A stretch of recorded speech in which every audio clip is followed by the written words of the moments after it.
जय श्री कृष्णा, राधे राधे, हर हर महादेव। आप सभी का ब्रज दर्शन व्लॉग्स में स्वागत करती हूँ।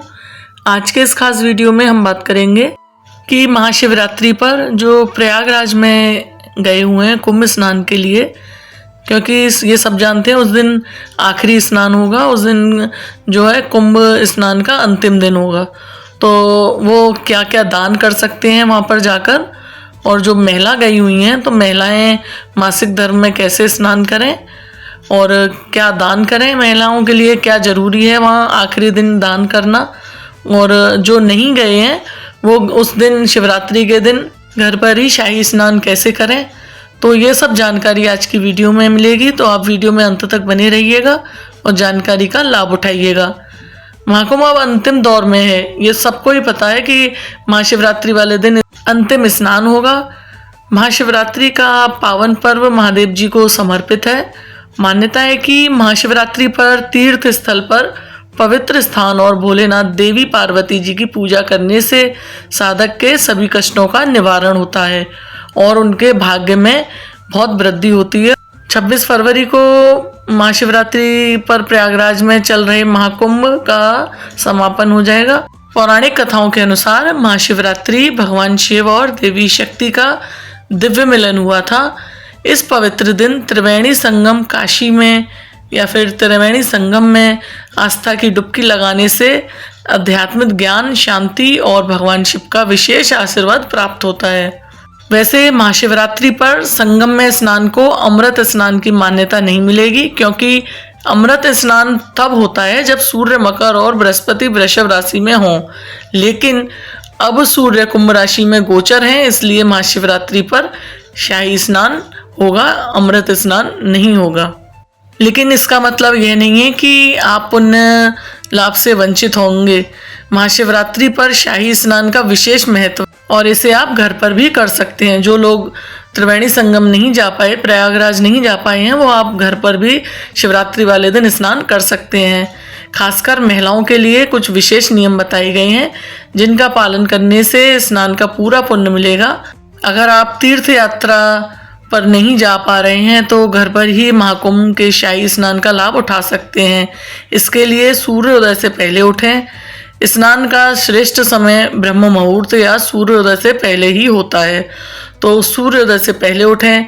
गंगा जल मिलाएं अपने, जैसे स्नान के पानी में गंगा जल मिलाएं या और कुछ बूंदें गंगा जल की उसमें डालें, या फिर आपके पास संगम का पानी हो, संगम से जल मंगाया हो तो उस जल से भी आप उस दिन अपना स्नान कर सकते हैं। उस अपने पानी में घर में जितने भी सदस्य हैं सबके नहाने के पानी में कुछ बूंदें उस जल की मिलाएं और आपके लिए वो शाही स्नान के बराबर ही माना जाएगा। आप इस तरीके से घर में शाही स्नान कर सकते हैं। मंत्रोच्चारण करें, फिर स्नान के बाद सूर्य भगवान को अर्घ्य दें।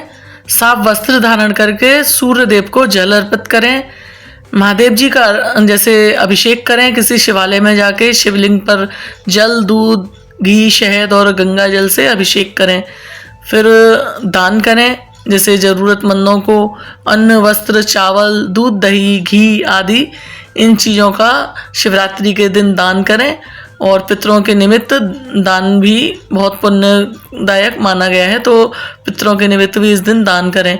यदि आप जैसे संगम तट पर हैं तो वहाँ पर भी आप ये सब दान जरूर करें। और जो महिलाएं हैं वो इस दिन जैसे शिवरात्रि वाले दिन गई हैं कुंभ स्नान करने के लिए, तो इस दिन सुहाग का जैसे पूरे सुहाग की सामग्री लेके जाएं, साथ में एक साड़ी या चुनरी, और त्रिवेणी संगम में स्नान करने के बाद अर्पित कर दें और माँ से प्रार्थना करें, और अब तभी आपकी यात्रा, आपका स्नान उस दिन सफल माना जाएगा।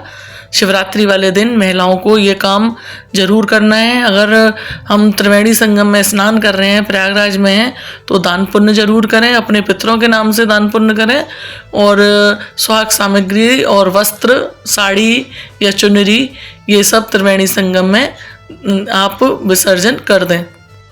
और महिलाओं को जैसे संगम या किसी भी अन्य तीर्थ स्थान पर भी जाएं तो उसमें पूरी मर्यादा रखें, भीड़ भाड़ में स्नान करने से बचें और महिलाओं के लिए निर्धारित जो स्थान या घाटें हैं उन्हीं का प्रयोग करें। यदि आप जैसे वैसे तो तीर्थ स्थान पर अगर मासिक धर्म है तो नहीं जाना चाहिए, फिर भी यदि आप वहाँ गए हैं और मासिक धर्म आपको चल रहा है तो आप मासिक धर्म के दौरान विशेष सावधानियां बरतें। इस दौरान नदी में स्नान ना करें, नदी में स्नान नहीं करना चाहिए, बल्कि किसी और से, मान लो आपके साथ जो हैं उनसे अपने शरीर पर गंगा जल छिड़कवा कर स्नान का संकल्प ले लें और मन ही मन मानसिक रूप से महादेव जी का ध्यान करें। खुद भी गंगा जल ना लें, जो आपके साथ हैं वो आपके ऊपर गंगा जल जैसे छिड़क देंगे तो वो आपका स्नान माना जाएगा। या फिर आप घर में हैं, वहाँ नहीं गए हैं, तो शिवरात्रि वाले दिन आप मानसिक स्नान अपने ऊपर गंगा जल या त्रिवेणी संगम का जो जल है वो अपने ऊपर छिड़कवा कर मानसिक रूप से भोलेनाथ को याद करके आप वो स्नान का लाभ उठा सकते हैं। पूजा पाठ और यज्ञ में भाग ना लें। मासिक धर्म के दौरान पूजा पाठ, अभिषेक और यज्ञ से दूरी बनाएं। मान लो किसी कारणवश संगम में स्नान नहीं कर पा रहे तो वे घर पर ही महाशिवरात्रि के दिन शाही स्नान का पुण्य प्राप्त कर सकते हैं।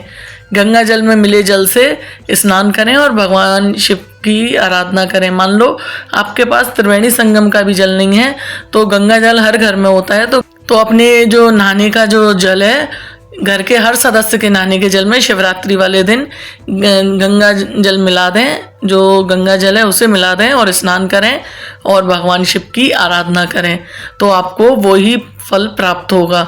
महाशिवरात्रि पर किया गया शाही स्नान जीवन को पुण्य और सौभाग्य से भर देता है। तो अगर आप नियमों का सही से पालन करेंगे तो तीर्थ स्नान के बराबर ही फल मिलेगा। अगर आप वहाँ नहीं जा पा रहे तो इन नियम से आप घर पर भी स्नान करेंगे शिवरात्रि वाले दिन तो आपको तीर्थ स्नान का ही फल मिलेगा। महिलाओं के लिए विशेष सावधानियाँ इस स्नान को और भी फलदायी बना सकती हैं। मान लो बहुत लोग मासिक धर्म में नदियों में स्नान करते हैं या गंगा जी को अपवित्र करते हैं। महिलाएं ये सब करने से बचें, ये सब नहीं करना चाहिए।